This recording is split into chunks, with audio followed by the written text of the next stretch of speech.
प्रिय बंधुओं, धर्म प्रेमी सज्जनों, आज का सत्संग अयोध्या के राजा श्री राम जी के ऊपर है। अयोध्या के राजा राम जी को संसार के लोग परमात्मा मानते हैं, प्रभु मानते हैं, उनसे अपना उद्धार चाहते हैं, उनसे अपनी मुक्ति समझते हैं, उनकी भक्ति करते हैं। बहुत लोगों की श्रद्धा है, उनमें भाव है, उनकी अपार भक्ति हो रही है संसार में। मगर सज्जनों, ये जान लेना बहुत जरूरी है कि क्या राम जी परमात्मा हैं? क्या राम जी असली प्रभु हैं? कहीं हमारी भक्ति गलत तो नहीं जा रही? कहीं हमारा अनमोल समय, अनमोल जीवन नष्ट तो नहीं हो रहा है, वृथा तो नहीं जा रहा है? विचार करना परम आवश्यक है इस पर। सज्जनों, आज हम राम जी के ऊपर सारी बात बताएंगे। उनका पूरा जो भेद है, उनका जो रहस्य है, हम क्लियर कर देंगे कि राम जी परमात्मा है कि नहीं है। आखिर राम जी कौन थे?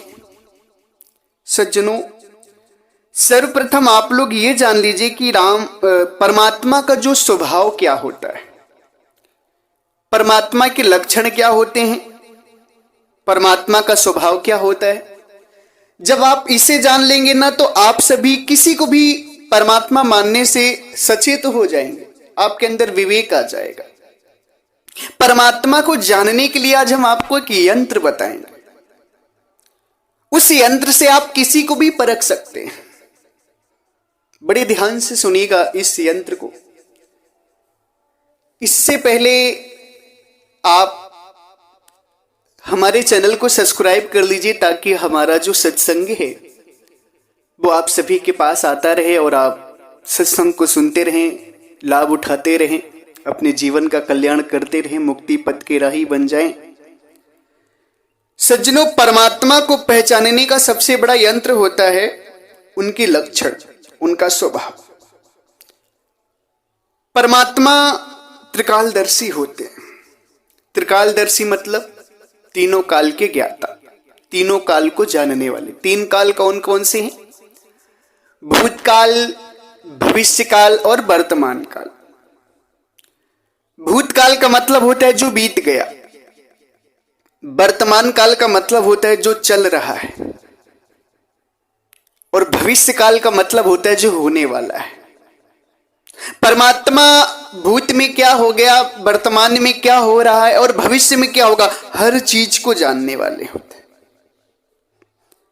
और दूसरी बात, परमात्मा गर्भ से नहीं आते।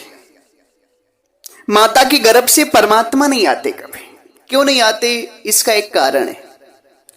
सज्जनों, माता के गर्भ में मल और मूत्र की जगह होती है। अब मल और मूत्र में वही व्यक्ति बैठ सकता है जिसे गंदगी का ज्ञान नहीं होता है। भाई, गंदी जगह पर वही बैठेगा जिसे गंदी चीज का ज्ञान नहीं, और जो स्वच्छ है, निर्मल है, जिसे गंदगी का ज्ञान है, वो गंदगी पर नहीं बैठ सकता है।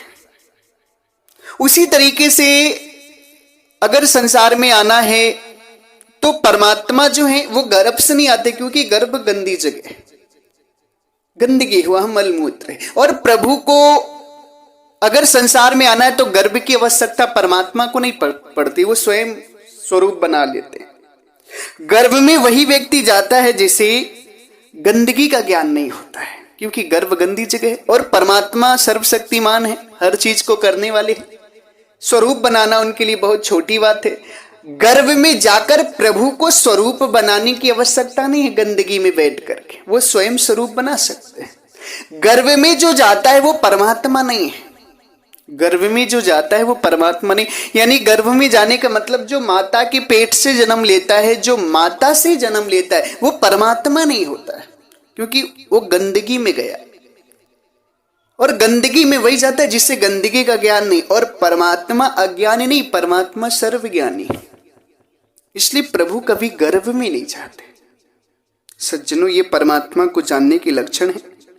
परमात्मा परम पिता भी कहा जाता है, उन्हें दयालु होते हैं, समदर्शी होते हैं, सभी को समान भाव से देखते हैं। प्रभु परमात्मा उनके लक्षण है, यंत्र है ये जानने का, परमात्मा को परखने का, समझने का। अब हम आपको राजा राम जी के विषय में बताते हैं। सज्जनों, अयोध्या के राजा राम राजा दशरथ के पुत्र थे। उनकी माता का नाम कौशल्या था और उनके पिता का नाम था राजा दशरथ। वो माता कौशल्या के गर्भ से पैदा हुए थे, उनके पेट से उन्होंने जन्म लिया था। सर्वप्रथम राम की प्रभुता पर सवाल यही खड़ा हो जाता है कि यदि राम प्रभु थे, परमात्मा थे, तो माता के गर्भ से उन्हें आने की आवश्यकता क्या थी? गंदगी में जाने की आवश्यकता क्या थी? वो स्वयं भी तो स्वरूप बना सकते थे। राम जी की प्रभुता पर यही सवाल उठ जाता है। आप सभी जरा विचार करिए कि यदि राजा राम जी परमात्मा थे, प्रभु थे, तो उनको गर्भ में जाने की आवश्यकता नहीं थी, वो स्वयं शरीर बना लेते। मगर वो गर्भ में गए, क्यों गए? क्योंकि उन्हें गर्भ का और गंदगी का ज्ञान नहीं था, इसलिए गंदगी में जाकर 9 महीना रहे, उसके बाद शरीर पकड़कर बाहर आए। तो सज्जनों, जिन्हें गंदगी का ज्ञान नहीं है, क्या उन्हें आप परमात्मा मान सकते हैं? बताइए। सदगुरु परमात्मा कबीर साहब कहते हैं कि देह धरे जन्मे मरे ताही धरो नहीं शीश। शरीर पकड़े और जन्म मरण में जाए, जन्म यानी माता के पेट से जन्म ले और फिर शरीर छोड़कर मर जाए, उसे सर मत झुकाओ, क्योंकि वो परमात्मा नहीं है। राम जी को लोग परमात्मा मानते हैं। आप सभी जरा जरूर विचार करिए कि जो गर्भ से आ रहे हैं, जिन्हें गंदगी का ज्ञान नहीं है, क्या वो परमात्मा हो सकते हैं? दूसरी चीज सज्जनों, ये तो राम जी के जन्म की बात हो गई। अब राम जी जब बड़े हुए तो वो धनुष विद्या सीखने के लिए वशिष्ठ जी को अपना गुरु बनाए। वशिष्ठ जी के यहां वो धनुष विद्या सीखे। धनुष विद्या युद्ध करने के लिए, राज्य को बचाने के लिए धनुष विद्या वो सीखे। सज्जनों, जरा आप विचार करो, धनुष किस पर चलाया जाता है? संसार लोगों पर धनुष चलाया जाता है। और ये जो पूरा संसार है ना, सारे संसार के जीव जंतु, पशु पक्षी, मानव, हर कोई परमात्मा का औलाद है, सभी परमात्मा के पुत्र हैं। जरा विचार करो आप कि सभी जब परमात्मा के पुत्र हैं, तो क्या कोई पिता अपने बच्चों को मारने के लिए धनुष विद्या सीखेगा? अपने बच्चों पर बाण चलाने के लिए क्या कोई परमात्मा धनुष विद्या सीखेंगे? राम जी ने धनुष विद्या क्यों सीखी? लोगों पर तीर चलाने के लिए। अगर राम जी परमात्मा होते ना, तो उन्हें धनुष विद्या सीखने की आवश्यकता नहीं थी, क्योंकि परमात्मा का ये जीव कुछ बिगाड़ नहीं सकता है। परमात्मा सर्वशक्तिमान होते हैं, वो राई से पर्वत और पर्वत से राई कर देते हैं।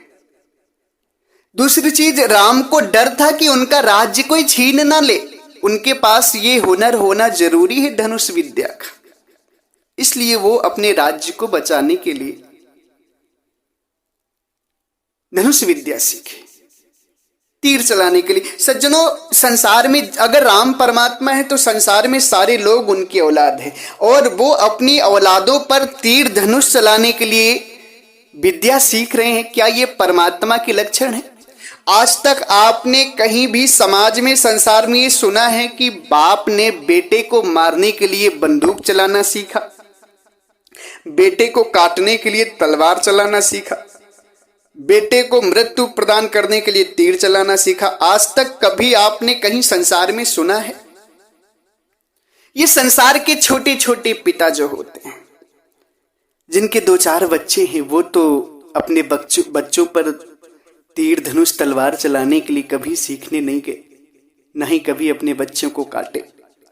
मगर परमात्मा तो दया के सागर होते, छोटे छोटे जीवों के अंदर इतनी दया है, और प्रभु को दया का सागर, करुणा का सागर कहा जाता है परमात्मा को। उनके अंदर कितनी दया होनी चाहिए।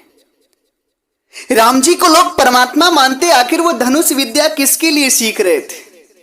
लोगों पर चलाने के लिए ही सीख रहे थे ना, लोगों को मारने के लिए ही सीख रहे थे ना।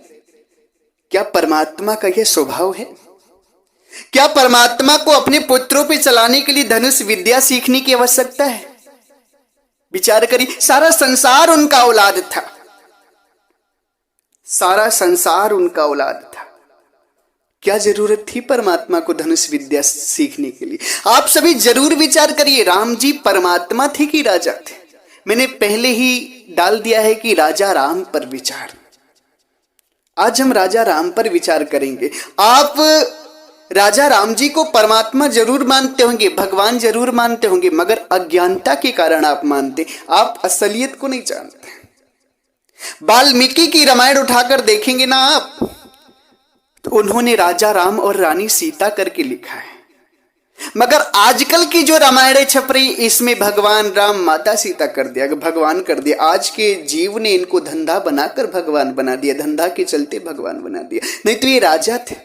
एक राजा के पास ही राज्य होता है, एक राजा के पास ही प्रजा होती है, एक राजा के पास ही सेना होती है, एक राजा की सुरक्षा के लिए अस्त्र शस्त्र होते हैं, राज्य की रक्षा के लिए अस्त्र शस्त्र होते हैं। प्रभु को ना अस्त्र की जरूरत है, ना शस्त्र की जरूरत है, ना राज्य की जरूरत है, ना प्रजा की जरूरत है, ना सेना की जरूरत है, क्योंकि वो सर्वशक्तिमान है, सर्वज्ञानी है परमात्मा। उनको धनुष विद्या की आवश्यकता नहीं, उनको सेना की आवश्यकता नहीं, क्योंकि उनके राज्य को ना कोई बिगाड़ सकता है, ना ही उनका कोई कुछ बिगाड़ सकता है। इस जीव को आवश्यकता पड़ती है विद्याओं की, इस जीव को आवश्यकता पड़ती है सुरक्षा की, परमात्मा को नहीं पड़ती। सज्जनों, आप सभी जरा विचार करिए इन बातों पर। राम को आप लोग परमात्मा मानते हैं, क्या राम परमात्मा के लक्षण दिख रहे हैं? वो अपने पुत्रों पर बाण चलाने के लिए धनुष विद्या सीख रहे हैं, क्या ये परमात्मा के लक्षण है? विचार करिएगा आप सभी। सज्जनों, इसके बाद राजा राम जी का वनवास हो गया। राजा राम जी, सीता जी, रानी सीता जी और राम जी के छोटे अनुज, छोटे भाई लक्ष्मण जी 14 वर्ष के लिए वनवास चले जाते हैं। वनवास में रहते, वन में रहते हैं तो शूर्पणखा जो रावण की बहन थी, दृष्टांत कहानी आप सभी ने जरूर सुनी होगी, रामायण में देखी भी होगी। लक्ष्मण जी को शूर्पणखा जी को राम जी और लक्ष्मण जी पर पसंद आ गए, प्रेम हो गया उन्हें। जब प्रेम हो गया उन्हें, तो वो वन में थी, ये भी वन में थे, तो उन्हें शूर्पणखा जी ने राम और लक्ष्मण के सामने शादी का प्रस्ताव रखा। शादी का प्रस्ताव रखा कि हम आप सभी को पसंद करते हैं, आपसे हमें प्रेम हो गया है, आप हमसे विवाह कर लीजिए। सज्जनों, कोई भी व्यक्ति अपने प्रेम को पाने के लिए किसी भी हद तक गिर जाता है। आज भी संसार में देख लीजिए, लड़का लड़की आपस में प्रेम करते हैं और प्रेम को पाने के लिए किसी तक भी हद तक गुजर जाते हैं। तो शूर्पणखा भी प्रेम के लिए ही हद तक गुजरी थी, डरा रही थी, जो भी कर रही थी। आपको पसंद नहीं था, आप उस वन को छोड़कर दूसरे वन चले जाते। आपको वो स्त्री पसंद नहीं थी, कोई बात नहीं, उस वन को छोड़ देते। सज्जन क्या करते ना, यदि सज्जन होता है तो दुर्जन के को छोड़ देता है, दुर्जन की जगह को ही छोड़ देता है, अलग हो जाता है। सज्जन दुर्जन के साथ मिलकर दुर्जन नहीं बनता है, सज्जन सदैव अपनी सज्जनता का परिचय देता है। राम जी को, लक्ष्मण जी को शूर्पणखा पसंद नहीं थी, तो उन्होंने क्या किया ना, आप सभी जानते होंगे कि शूर्पणखा जो थी रावण की बहन, शूर्पणखा का नाक और कान काट दिए। विचार करिए, औरत की सुंदरता होती है नाक और कान, औरत की सुंदरता नाक और कान से ही होती है। लक्ष्मण जी को, राम जी को शूर्पणखा नहीं पसंद थी, कोई बात नहीं, दूर चले जाते। भगवान थे, विकराल रूप दिखा के डरा देते, मगर ऐसा उन्होंने नहीं किया, उन्होंने उसका नाक कान काट दिया। अब आप विचार करिए कि किसी स्त्री का नाक कान काट दिया, उसकी सुंदरता बिगाड़ दी, क्या यह परमात्मा की लक्षण है?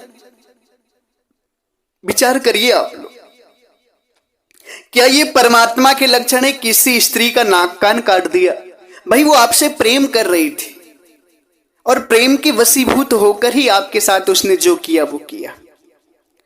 आपको उसका प्रेम स्वीकार नहीं था, आप दूसरे जंगल चले जाते, मगर उसका नाक कान काटने की आवश्यकता क्या थी? जरा आप सभी विचार करिए, राम यदि परमात्मा होते तो कोई अपनी पुत्री, कोई बाप अपनी बेटी का नाक कान काटेगा या कटवाएगा? चाहे राम ने काटा हो चाहे लक्ष्मण ने काटा हो, दोनों साथ में थे, राम भी थे वहीं पे, लक्ष्मण भी थे वहीं पर। अब आप विचार करिए कि कोई पिता यदि पिता है तो अपनी बेटी का नाक कान काटता है कभी? राम जी को आप परमात्मा मानते हैं, भगवान मानते हैं, जरा विचार करिए कि किसी के प्रेम को अनादर किया, चलो कोई बात नहीं, मगर उसके नाक कान काटना कहां तक सही है? आप सभी विचार करिए, क्या ये परमात्मा के लक्षण है? उसके बाद सज्जनों,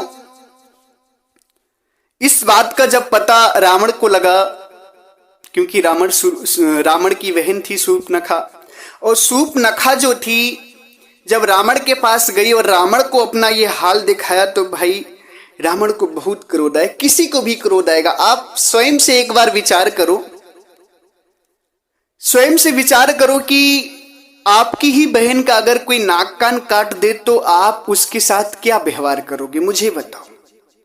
भाई बहन बेटी घर की इज्जत होती और उनकी इज्जत होती है नाक कान बहन बेटियों की। अब कोई इज्जत ही काट दे, पूरी नाक कान को काट दे, और कोई भाई देखेगा तो वो क्या करेगा? जरा मुझे आप लोग कमेंट में बताइएगा। बदला लेगा कि नहीं लेगा भाई अपनी बहन के अपमान का? रावण ने भी कहा कि भाई जिस तरह इन लोगों ने मेरी बहन का अपमान किया है उस तरह मैं भी इनका अपमान करूंगा। अब रावण ने क्या किया? रावण ने ऋषि मुनि का भेष बनाया, साधु का भेष बनाया, और मामा मारीच, रावण का जो मामा था मारीच, उसको एक हिरन का रूप, बड़ा सुंदर हिरन बना दिया, सोने के जैसे चमकता हुआ हिरन मामा मारीच को बना दिया और उसी वन में पहुंच गया। सीता जी ने जब उस हिरन को देखा तो सीता जी को हिरन बहुत पसंद आया। सीता जी को हिरन बहुत पसंद आया। उन्होंने राम जी से कहा कि स्वामी ये हिरन कितना अच्छा लग रहा है, अगर इस हिरन को ले आते तो इसको मार करके इसकी मृगछाला निकाल लेते हम लोग। मृगछाला, उसकी खाल जो होती है ना, उसकी खाल को इस्तेमाल करते, उसको मार करके मृगछाला बना लेते। मृगछाला के लिए सीता जी ने राम जी से कहा। राम जी ने तीर उठाया, धनुष उठाया और उसको मारने निकल पड़े हिरन को। राम जी सोच रहे थे हिरन है, हिरन भागता चला जा रहा है, राम पीछे पीछे जा रहे, हिरन भागता चला जा रहा है, राम पीछे पीछे जा रहे। फिर वहां पर हिरन मामा मारीच था, वो अपना मामा मारीच बन के चला गया, राम फंस गए वहां पर।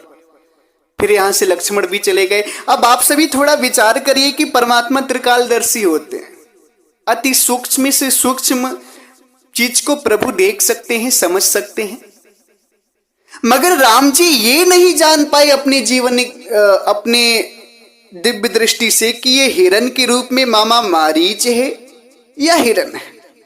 उन्हें ये लगा कि बड़ा सुंदर हिरन है, वो इस बात को नहीं जान पाए कि वो मामा मारीच है, वो हिरन नहीं है, और उसके पीछे चले गए। अब आप सभी विचार करिए, क्या परमात्मा इतनी सी बात को नहीं जान सकते? अब इतनी सी बात को जो नहीं जानते हैं, क्या उन्हें आप परमात्मा कहेंगे? आप सभी जरा जरूर विचार करिए और कमेंट में बताइए कि जो इतनी सी बात को नहीं जान पाए उन्हें आप त्रिकालदर्शी कैसे मान सकते हैं? इतनी सी बात को नहीं जान पाए कि हिरन है कि मामा मारीच है, उसके पीछे चले गए। इधर रावण सीता का हरण करके ले गया। अब जब राम और लक्ष्मण दोनों लोग आए वापस कुटिया में, जब राम और लक्ष्मण दोनों लोग वापस कुटिया में आए ना, तो देखते हैं कि सीता का कहीं अता पता नहीं है, सीता कुटिया में है ही नहीं। जब सीता कुटिया में नहीं दिखी तो राम व्याकुल हो गए, इधर उधर देखा, कुछ दूर तक जाकर देखा, कहीं नहीं दिखी। राम बड़े व्याकुल, राम बड़े टेंशन में हो गए, बड़े दुख में हो गए, बड़े चिंतित हो गए।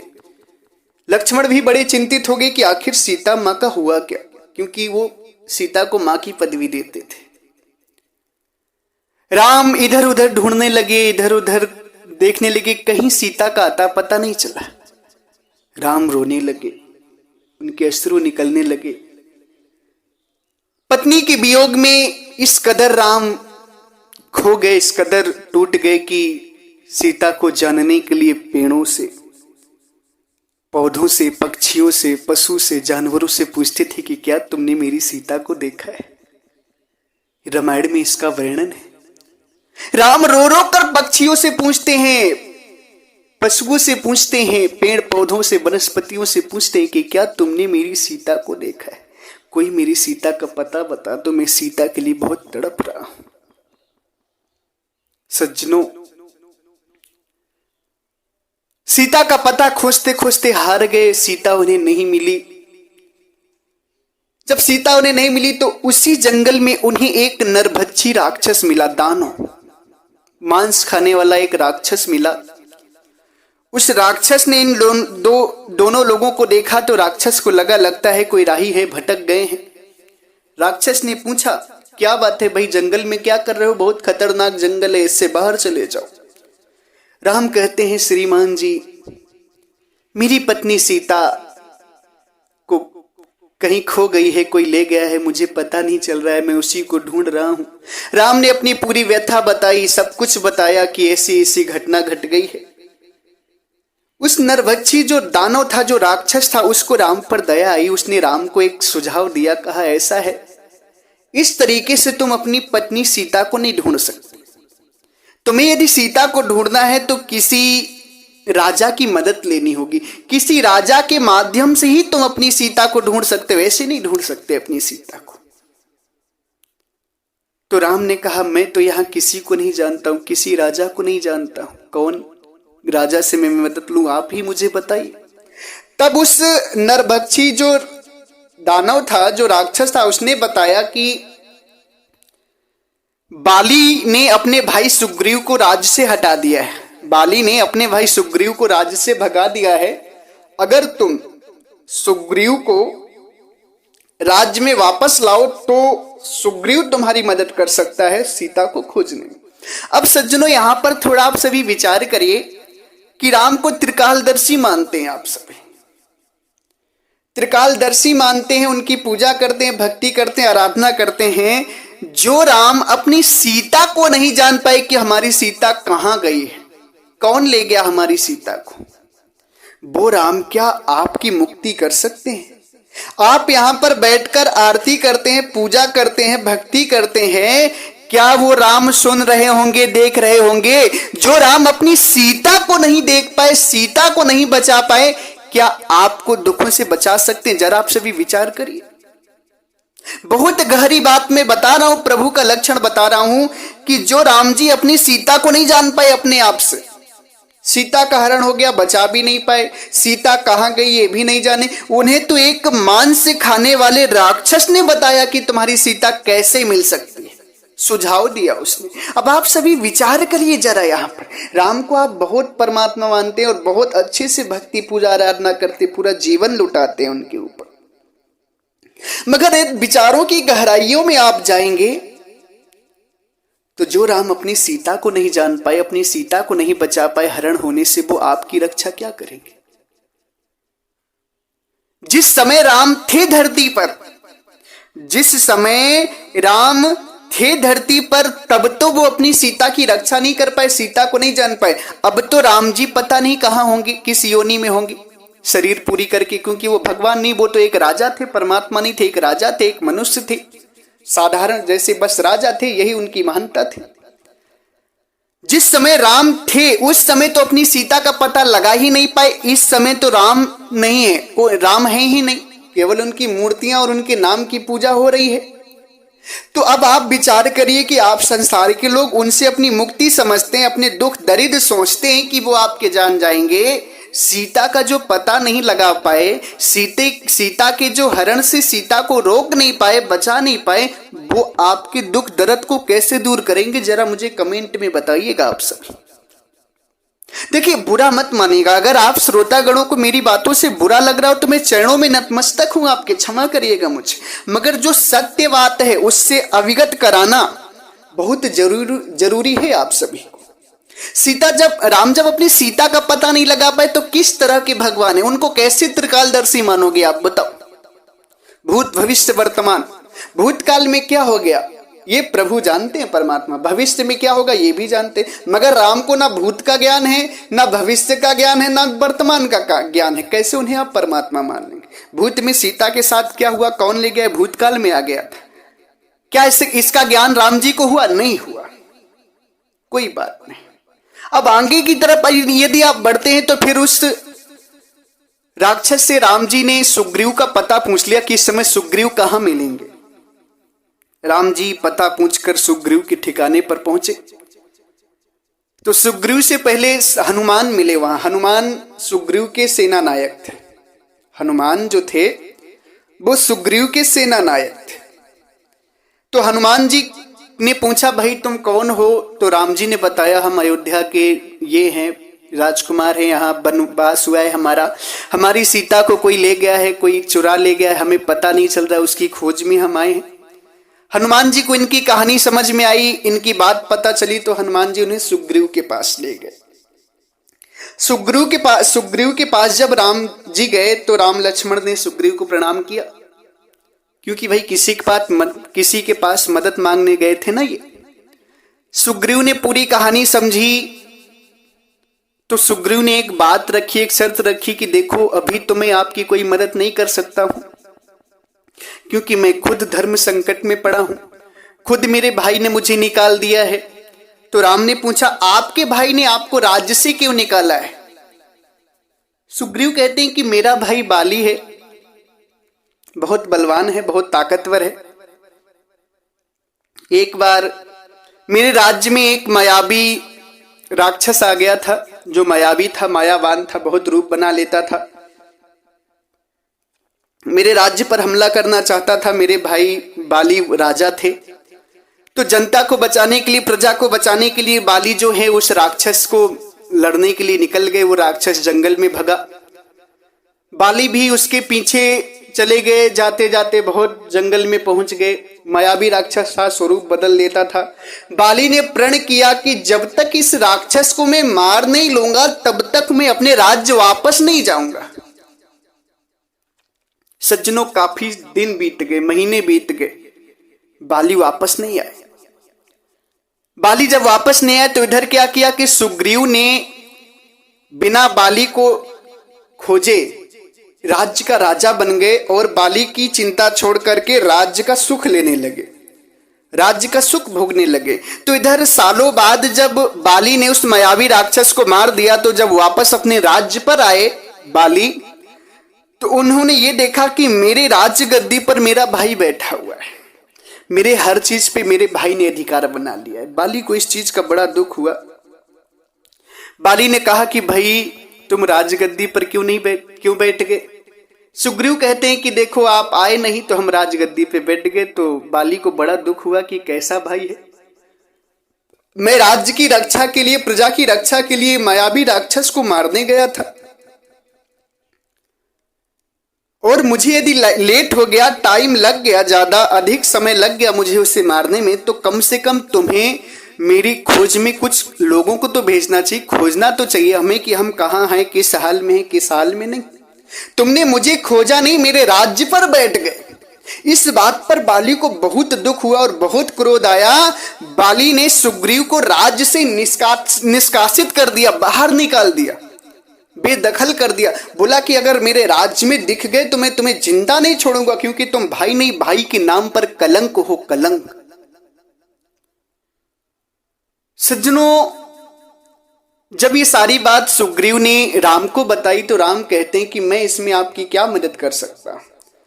तो सुग्रीव कहते हैं राम से कि देखो आप मुझे राज्य पाट वापस लौटा दो तो मैं आपकी मदद करूंगा, आप मेरे भाई को मार दो और मुझे राज्य वापस दे दो। तो राम कहते हैं ठीक है चलो। अब बाली के राज्य में जब सुग्रीव पहुंचे तो सुग्रीव ने जब बाली ने जब सुग्रीव को देखा तो बाली को बड़ा क्रोध आया कि ये भाई के नाम पर जो कलंक है, ये कलंक फिर मेरे राज्य में आ गया। बाली और सुग्रीव फिर आपस में लड़ने लगे। सुग्रीव कमजोर हो रहे थे, दोनों एक चेहरे के थे तो पहचान में नहीं आ रहे थे। इधर जब सुग्रीव हार रहे थे तो सुग्रीव वहां से भागे और राम के पास आए, बोले आपने कुछ किया क्यों नहीं, वो मुझे मार डालेगा। तो राम ने, कहते हैं लोग, रामायण में दिखाते हैं कि एक माला पहनाया, बोले इससे तुम्हारी पहचान हो जाएगी, मैं पहचान नहीं पा रहा हूं।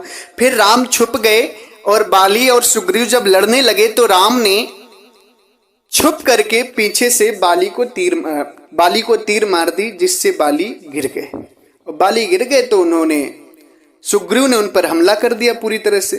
बाली मरने के कगार पर थे तो उन्होंने पूछा, आखिर ये बताओ मेरे ऊपर छिप करके वार किसने किया है, मेरे ऊपर छिप करके वार किसने किया है। तो राम बाहर आते हैं, निकल कर आते हैं, कहते हैं मैंने किया है। तो उसने पूछा तुम कौन हो, तो इन्होंने कहा हम क्षत्रिय हैं, अयोध्या के राजा के लड़के हैं, दशरथ के। तो बाली के यही शब्द थे कि हे राम तुम क्षत्रिय नहीं हो, तुम ठाकुर नहीं हो। ठाकुर कभी छुप करके वार नहीं करता है, क्षत्रिय कभी छुप करके वार नहीं करता, तुमने छुप करके वार किया है, तुम क्षत्रिय के नाम पर कलंक हो, कलंक।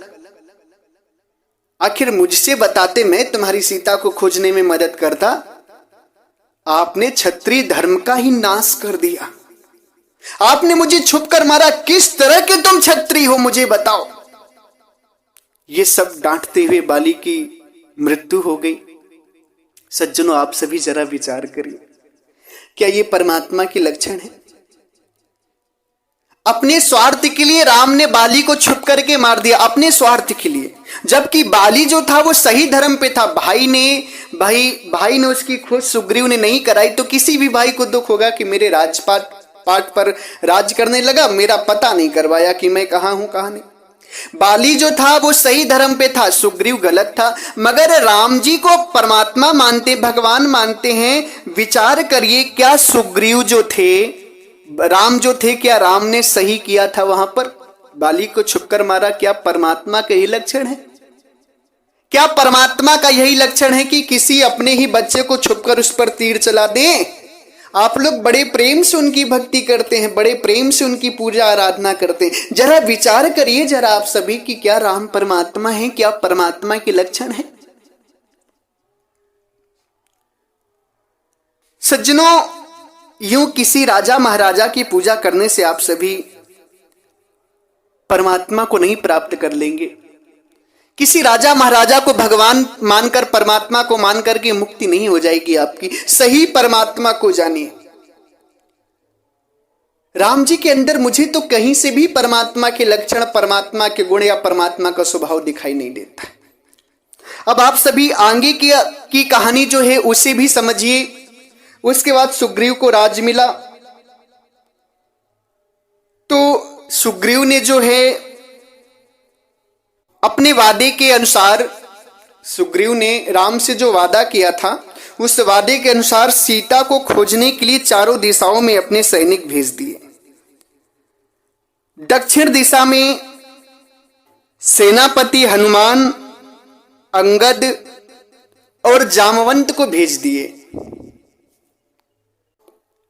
पूरब दिशा में बीनत को भेज दिए और स्वासुर सुसेन को पश्चिम दिशा में भेजा तथा सतबली को उत्तर दिशा में भेजा। खोजने के लिए, सीता की खोज के लिए हनुमान को, अंगद को, जामवंत को, नील को, इन सभी लोगों को दक्षिण दिशा में भेजा।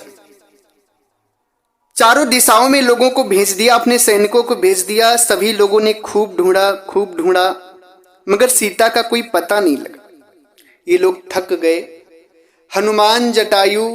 हनुमान और क्या नाम है, जटायु नहीं, हनुमान, अंगद, जामवंत, नील, ये सारे लोग से खोजते खोजते सीता को थक गए, हार गए। तो एक पहाड़ के नीचे छाया थी, पहाड़ के बगल में साइड में छाया थी। वहां पर बैठ के सारे लोग विचार करने लगे कि हमने तो सीता का पता नहीं लगा पाए, हम तो सीता को नहीं खोज पाए। अगर हम बिना सीता का पता लगाए वापस लौटते हैं, हनुमान कहने लगे कि अगर बिना सीता का पता लगाए वापस लौटते हैं तो राजा सुग्रीव हम लोगों को जिंदा नहीं छोड़ेंगे, हम लोग को राजा सुग्रीव मार ही देंगे। सीता का पता भी नहीं चल रहा है, राज्य वापस लौटते हैं तो मार दिए जाएंगे। इससे अच्छा है कि यहीं हम लोग अन्न जल त्याग कर अपने शरीर को छोड़ देंगे। शरीर त्याग देंगे, अन्न जल छोड़ देंगे तो अपने आप मरते चले जाएंगे। राज्य वापस जाना ठीक नहीं बिना सीता का पता लगाए। सज्जनों, वहीं पर उसी पहाड़ पर जो कुछ ऊंचे पर संपाति नाम का नरभक्षी बैठा था। संपाति नाम का नरभक्षी बैठा था। वो इन सभी लोगों की बात को सुन रहा था और बड़ा खुश हो रहा था कि चलो जो जो मरता जाएगा मैं उसे खाता जाऊंगा, मेरे तो भोजन का व्यवस्था होगा, क्योंकि संपाति जो था वो नरभक्षी था। तभी उसी में किसी ने कहा कि हम सभी से अच्छा तो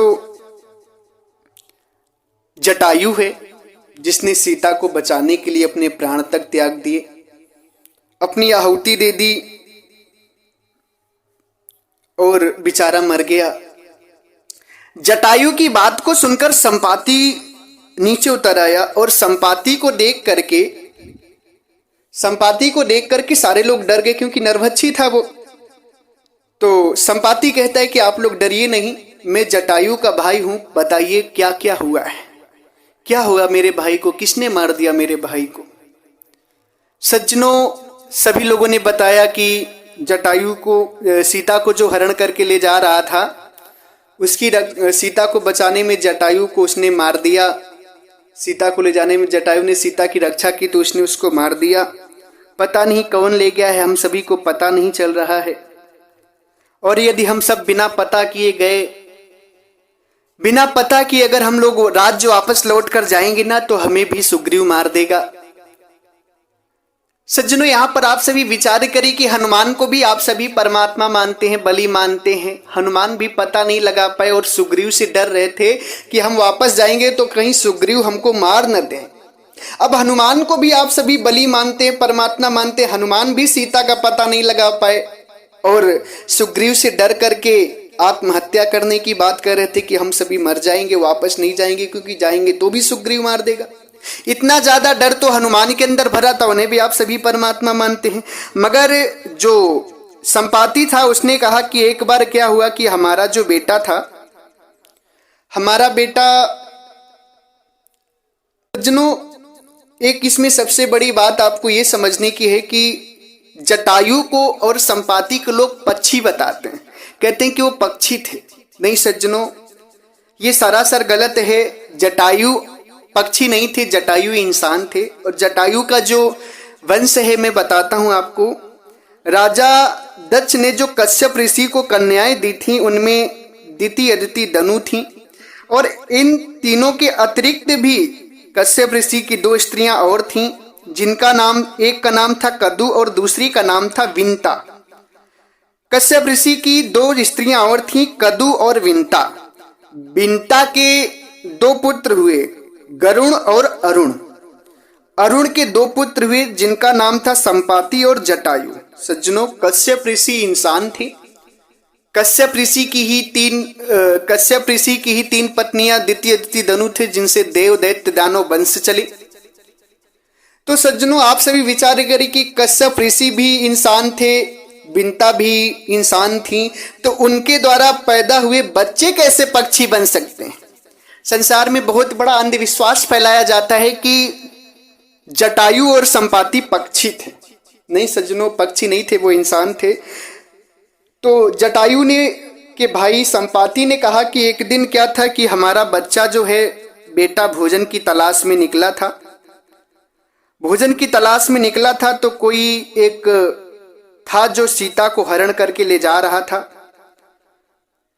सीता को हरण करके ले जा रहा था तो उसने मेरे बच्चे ने उस पर हमला किया। तो उसने विनती की, कहा वो मैं लंका का राजा रावण हूं, आप मेरे बदले किसी और को खा लीजिए, मैं अपने राज्य जा रहा हूं। और उसके साथ एक स्त्री थी जो बहुत डरी और सहमी हुई थी, बचाओ बचाओ चिल्ला रही थी। उसने मुझसे, रावण ने बहुत विनय अनुनय किया कि मैं लंका का राजा हूं, कभी समय पड़ेगा तो तुम्हारी मदद करूंगा, ये वो बहुत सारी उसने विनय अनुनय की। तो मेरे बच्चे ने उसे छोड़ दिया। तो इस शायद है कि सीता को लंका का राजा रावण ही ले गया है। जब इतनी सी बात को अंगद, हनुमान सभी लोग जाने जब जामवंत वगैरह जाने तो उन्हें बहुत खुशी मिली और वो सभी बड़े उछलने लगे, कूदने लगे कि चलो सीता का पता तो चला।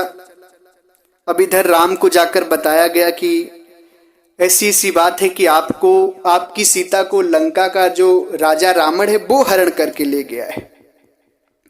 सज्जनों, इस बात को जानकर राम बड़े क्रोधित हुए और तुरंत लंका जाने का जो प्रविधान, जो तैयारी थी पूरी करने लगे, तैयारी करने लगे कि अब मुझे सीता को लेने लंका जाना है। हनुमान जी सीता का पता लगा कर आए थे, हर तरह से जानकर आए थे, तो उन्होंने राम जी को बताया। तो राम जी अब सीता को लाने के लिए, रावण से युद्ध करने के लिए लंका जाने लगे। तो बीच में समुद्र था, समुद्र को पार करना था। समुद्र बहुत लहरें तेज थीं